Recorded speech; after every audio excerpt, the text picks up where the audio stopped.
আমার তোরে জীবন ভাসালাম নদীর স্রোতের মতো, অন্তর জুড়ে সকল আশা ভেঙে হলো ক্ষত।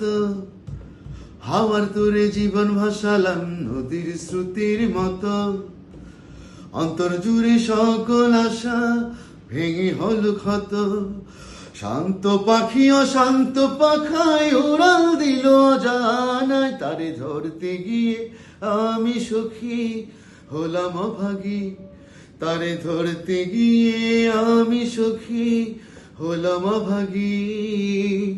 হাওয়ার তোরে জীবন ভাসালাম নদীর স্রোতের মতো, অন্তর জুড়ে সকল আশা ভেঙে হলো ক্ষত। শান্ত পাখি অশান্ত পাখায় উড়াল দিল জানাই, তারে ধরতে গিয়ে আমি সখী হলাম অভাগী। তারে ধরতে গিয়ে আমি সখী হলাম অভাগী।